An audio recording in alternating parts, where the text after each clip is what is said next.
தமிழ்நாடு சட்டமன்ற பேரவைத் தலைவர் அவர்களே, மாண்புமிகு அமைச்சர்கள், நீதியரசர்கள், எம்எல்ஏஸ், எம்பிஸ், உள்ளாட்சி பிரதிநிதிகள், தலைமை செயலாளர் உள்ளிட்ட அரசு அதிகாரிகள், நம்ம தாய்நாட்டின் சுதந்திர போராட்டத்தில் பங்கேற்று இன்னைக்கும் வாழ்ந்துட்டு இருக்கிற தியாகிகள், தற்போது குடும்ப ஓய்வூதியம் பெற்று வரும் சுதந்திர போராட்ட தியாகிகளின் வாரிசுதாரர்கள், டிஜிபி உள்ளிட்ட அனைத்து காவல்துறை அதிகாரிகள், முப்படைகளை சேர்ந்த அலுவலர்கள், வீரர்கள், சிறப்பு விருந்தினர்கள், இன்னைக்கு இந்த சுதந்திர தினத்தில் கோட்டையில் கொடியேற்றுறத பார்க்க வந்திருக்கிற பொதுமக்களுக்கும்,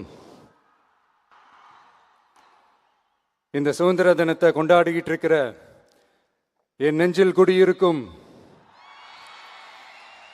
தமிழக மக்களுக்கும், மாணவ மாணவிகளுக்கும் அனைவருக்கும் என்னுடைய சுதந்திர தின நல்வாழ்த்துக்கள், என்னுடைய வணக்கத்தையும் தெரிவிச்சுக்கிறேன். தங்களுடைய உயிரை, உடமைய, வாழ்க்கைய எல்லாம் இழந்துட்டு நமக்காக சுதந்திரம் வாங்கி கொடுத்த நம்ம சுதந்திர போராட்ட தியாகிகள்,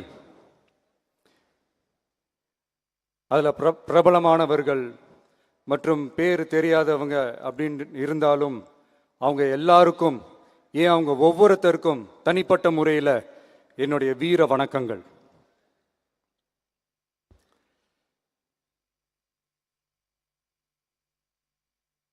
நம்மளை ஒரு அடிமை மாதிரி வச்சிருக்காங்க அப்படின்னு தெரிஞ்சிட்டாலே மக்கள் மத்தியில் ஆட்டோமேட்டிக்காக ஒரு ஒற்றுமை ஒன்று வர ஆரம்பிக்கும். எல்லாரும் ஒரே மாதிரி யோசிச்சு ஒன்று சேர ஆரம்பிப்பாங்க.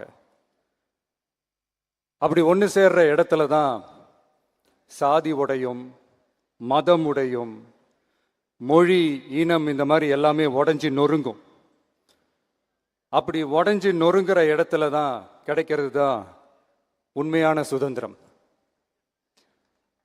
அதுதான் நம்ம மகாத்மா காந்திஜி அவர்கள் அவங்களுடைய தலைமையில் 1947 இதே இந்த ஆகஸ்ட் 15 நமக்கு அந்த சுதந்திரம் கிடைச்சிது.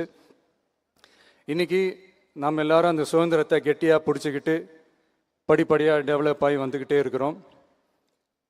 அந்த டெவலப்மெண்ட்ஸை அடுத்தடுத்த கட்டத்துக்கு கொண்டு போக வேண்டியது நம்ம எல்லாருடைய ஒரு கடமையும் கூட. இந்த நேரத்தில் நம்ம தமிழ்நாட்டை லஞ்சத்திலேருந்து, ஊழல்லேருந்து காப்பாற்றுறதும் ஒரு மிகப்பெரிய ஒரு விடுதலைக்கு சமமான ஒரு விஷயந்தான். அதை நோக்கி தான் நம்ம அரசும் செயல்பட்டுக்கிட்டு வந்துக்கிட்டு இருக்கு.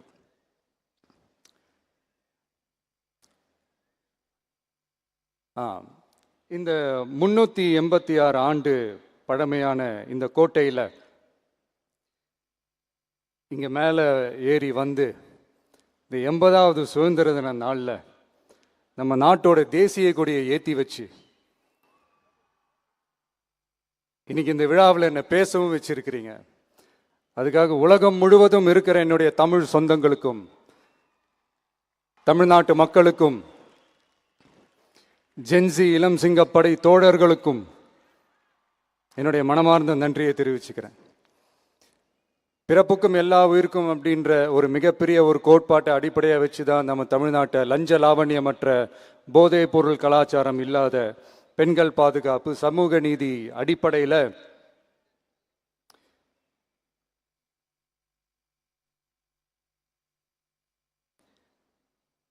ஒரு வெளிப்படையான, ஒரு உண்மையான, ஒரு நேர்மையான ஒரு நிர்வாகமாக இதை நாம் செயல்பட்டுக்கிட்டு வந்துக்கிட்டு இருக்கிறோம். பொது வாழ்வில் சமரசம் இருக்கவே கூடாது. மக்கள் நலன் தான் மிக மிக முக்கியமான ஒரு விஷயம். அந்த அடிப்படையில் தான் தமிழக வெற்றி கழக அரசு செயல்பட்டுக்கிட்டு வந்துக்கிட்டு இருக்கோம். அதே அடிப்படையில் தான் மக்கள் நலன் சார்ந்த திட்டங்கள்லையும் நம்ம சென்ட்ரல் கவர்மெண்ட்டோட நிர்வாக ரீதியாக ஒத்துழைப்போடு இருக்கிறோம். But at the same time நம்ம தமிழ்நாடு கொள்கைகள்னு வந்துட்டா மாநில உரிமைகளுக்கு எதிரான முடிவுகள்லையும் சரி, தமிழ்நாட்டுக்கு எதிரான கொள்கை முடிவுகள்லையும் சரி நம்ம டிவிகே அரசு எப்பவுமே எதிர்க்கும். அதில் எந்த மாற்று கருத்துமே கிடையாது. அதே மாதிரி இதுக்கு முன்னாடி நிறையா திட்டங்கள்லாம் கொண்டு வந்திருக்காங்க. அதில் எதெல்லாம் மக்களுக்கு யூஸ்ஃபுல்லாக இருக்கிற மாதிரி திட்டங்கள் இருக்கோ அதெல்லாம் கண்டினியூ பண்ணிக்கிட்டு தான் இருக்கிறோம். ஃபார் எக்ஸாம்பிள், ஜெயலலிதா மேடம் கொண்டு வந்த அம்மா உணவகம் திட்டம், அது இன்னும் மெருகேற்றி கண்டினியூ பண்ணிக்கிட்டு தான் இருக்கிறோம்.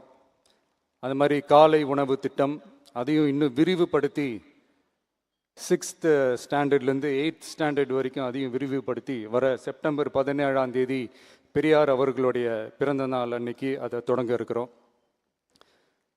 ஸோ நம்மளுடைய அரசு, உங்களுடைய அரசு இந்த 3 மாதம் ஆகுது.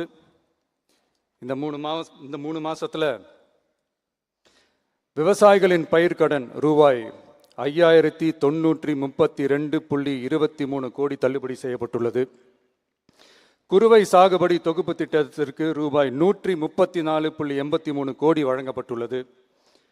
ஒன்றிய அரசு நிதியுடன் ரூபாய் 12,642 கோடியில் 125 நாள் வேலைவாய்ப்பு திட்டம் மற்றும் ஜல் ஜீவன் குடிநீர் திட்டம் ரூபாய் 18,123.05 கோடியில் செயல்பாட்டிற்கு கொண்டு வரப்பட்டுள்ளது. சுகாதாரத்துறையில் சேவைக்கு நலம் AI செயலி கொண்டு வரப்பட்டுள்ளது. பேரறிஞர் அண்ணாவின் பிறந்த நாளான செப்டம்பர் 15ஆம் நாள் தாய்மாமன் தங்க மோதிர திட்டம் ரூபாய் 755.83 கோடியில் தொடங்கப்பட உள்ளது. மக்களின் போக்குவரத்திற்கு ரூபாய் 127.21 கோடியில் 300 புதிய பஸ்கள் வழங்கப்பட்டுள்ளது. தமிழ்நாட்டில் மது பழக்கத்தை குறைத்திடும் வகையில் முதற்கட்டமாக 717 டாஸ்மாக் கடைகள் மூடப்பட்டுள்ளன. வெளிப்படையான நிர்வாகத்திற்காக நவீன தொழில்நுட்பத்தை பயன்படுத்தி கணினி மயமாக்கப்பட்ட நிர்வாகம் செயல்பாட்டில் உள்ளது. முன்னெப்போதும் இல்லாத ஆளில்லா பத்திரப்பதிவு செயல்பாட்டிற்கு கொண்டு வரப்பட உள்ளது. கோயில் நிலங்கள் கணக்கெடுக்கப்பட்டு அனைவருக்கும் தெரியுமாறு ஆன்லைனில் ஏற்றப்படுகிறது. வருவாய்த்துறையில் அனைத்து சான்றிதழ்களும் 15 தினங்களுக்குள் வழங்கப்படுகிறது. லஞ்சம் வாங்குவதை புகார் செய்ய புதிய வாட்ஸ்அப் எண் அறிவிக்கப்பட்டுள்ளது. அரசின் வருமானம் தனிநபருக்கு செல்வது தடுக்கப்பட்டுள்ளது. அனைத்து துறைகளிலும் லஞ்சம் ஊழல் ஒழிக்க தொடர் நடவடிக்கை எடுக்கப்பட்டு வருகிறது. கனிம பயன்பாடு முறைப்படுத்தப்பட்டு நவீன தொழில்நுட்ப உதவியுடன் விநியோகிக்கப்படுகிறது. சட்டம் ஒழுங்கு தீவிரமாக கண்காணிக்கப்பட்டு பராமரிக்கப்பட்டு வருகிறது. ஜூன் மாதம் 29, 30ஆம் தேதியில் நடந்த மாவட்ட ஆட்சியர் மற்றும் காவல் கண்காணிப்பாளர் மாநாட்டில் சட்டம் ஒழுங்கு பிரச்சனையில் கடுமையான நடவடிக்கை எடுக்க உத்தரவு போட்டிருக்கிறோம். அரசு சொல்லியிருக்கிறோம். மக்களை அலைய விடக்கூடாது, கோரிக்கைகளை நல்லபடியாக ஆராய்ஞ்சு சரியான வழியில் தீர்வை தர சொல்லியிருக்கிறோம். சுதந்திர போராட்ட தியாகிகள் தங்கள் உயிரை தியாகம் செஞ்சு கிடைச்ச சுதந்திரம் மிக சிலருக்கான சுதந்திரமாக மட்டும் இல்லாமல் ஒவ்வொரு இந்திய குடிமகனுக்கும் சுய மரியாதை, சம உரிமை, சம வாய்ப்பு மற்றும் கண்ணியமான வாழ்க்கையை வழங்கும் உண்மையான மக்கள் சுதந்திரமாக இருக்கணுங்கிறதே எல்லாரோட மிகப்பெரிய எதிர்பார்ப்பாக இருக்கு. அதை நிறைவேற்றுற பொறுப்பும் நம்மளோடது தான். தமிழ்நாட்டு மக்களோட இணைஞ்சு தமிழகத்தை இந்தியாவின் முன்மாதிரி மாநிலமாகவும் உலக அளவில் வளர்ந்த நாடுகளுக்கு இணையா தமிழ்நாட்டு பொருளாதாரத்தை 2036 ஆண்டுக்குள் $1.5 trillion உயர்த்திட நாம உறுதியேற்போம். மக்களே, எல்லாரும் ஓட்டு போட்டுட்டோம். உங்க அண்ணனை, உங்க தம்பிய, உங்க பிள்ளைய எல்லாரும் ஜெயிக்க வச்சு முதலமைச்சராக ஆக்கிட்டோம். அதனால நம்ம கடமையெல்லாம் முடிஞ்சிருச்சுன்னு சொல்லி யாரும் ஒதுங்கி போயிடாதீங்க. இனிமே தான் நீங்க நம்மளோடவே கூடவே இருக்கணும். உறுதியா நம்ம அரசோடவே கூட இருக்கணும். அப்பதான் உங்களுக்காக இருக்கிற எல்லா நல்ல திட்டங்களையும் என்னால் செயல்படுத்த முடியும். 8 கோடி பேரோட அந்த பிரதிநிதி தான் முதலமைச்சர் பதவின்னு சொல்லுவாங்க. அதனால தான் சொல்றேன், மக்கள் தான் ஆட்சியாளர்கள். இங்க நான் எல்லாருமே, அங்க இருக்கிறவங்க எல்லாருமே மக்களோட சர்வன்ட்ஸ். அப்படிதான் நான் அதை பார்க்குறேன். ஸோ வாங்க எல்லாருமா சேர்ந்து நம்ம கடமையை சேர்ந்து செய்வோம்.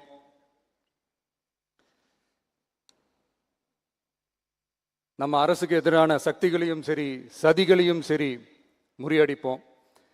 நீங்க எல்லாரும் நம்மளோட இருக்கும்போது எனக்கு வேற என்னங்க கவலை? நல்லதை மட்டுமே நோக்கி நகருவோம். அப்படி நல்லதை மட்டுமே நோக்கி நகரும் உங்க அரசு உங்களுடைய எதிர்பார்ப்புகளையும் உங்களுடைய கருத்துக்களையும் மனசுல வச்சுக்கிட்டு தான் நல்ல சிறிய புதிய அறிவிப்புகளை அறிவிக்க இருக்கிறோம். அதில் ஒரு சிலதை மட்டும் இங்கே நான் வந்து படிக்கிறேன். ஒன்று, தாய்நாட்டிற்காக தன்னலமற்ற தியாகம் செய்து நமது நாட்டின் பாதுகாப்பிற்காக அரும்பாடுபட்ட முன்னாள் படை வீரர்களின் நலன் கருதி அவர்களது 2 மகள்களுக்கும் வழங்கப்படும் திருமண நிதி உதவி 25,000 ரூபாயிலிருந்து 50,000 ரூபாயாக உயர்த்தி வழங்கப்படும். 2, மாற்றுத்திறன் கொண்ட முன்னாள் படை வீரர் மற்றும் அவர்களை சார்ந்தோர்களுக்கு வழங்கப்பட்டு வந்த மாதாந்திர நிதியுதவி 5,000 ரூபாயிலிருந்து 7,000 ரூபாயாக உயர்த்தி வழங்கப்படும். 3, மாநில அரசால் விடுதலை போராட்ட வீரர்களுக்கு வழங்கப்பட்டு வரும் மாதாந்திர ஓய்வூதியம் 23,000 ரூபாயாக உயர்த்தி வழங்கப்படும். 4, மாநில அரசால் விடுதலை போராட்ட தியாகிகளின் குடும்பங்களுக்கு வழங்கப்பட்டு வரும் மாதாந்திர குடும்ப ஓய்வூதியம் 12,500 ரூபாயாக உயர்த்தி வழங்கப்படும். 5, வீரபாண்டிய கட்டபொம்மன், முத்துராமலிங்க, விஜய ரகுநாத சேதுபதி, மருது சகோதரர்கள் மற்றும் வாவு சிதம்பரனார் ஆகியோரின் வழித்தோன்றல்களுக்கு வழங்கப்பட்டு வரும் மாதாந்திர சிறப்பு ஓய்வூதியம் 11,500 ரூபாயாக உயர்த்தி வழங்கப்படும்.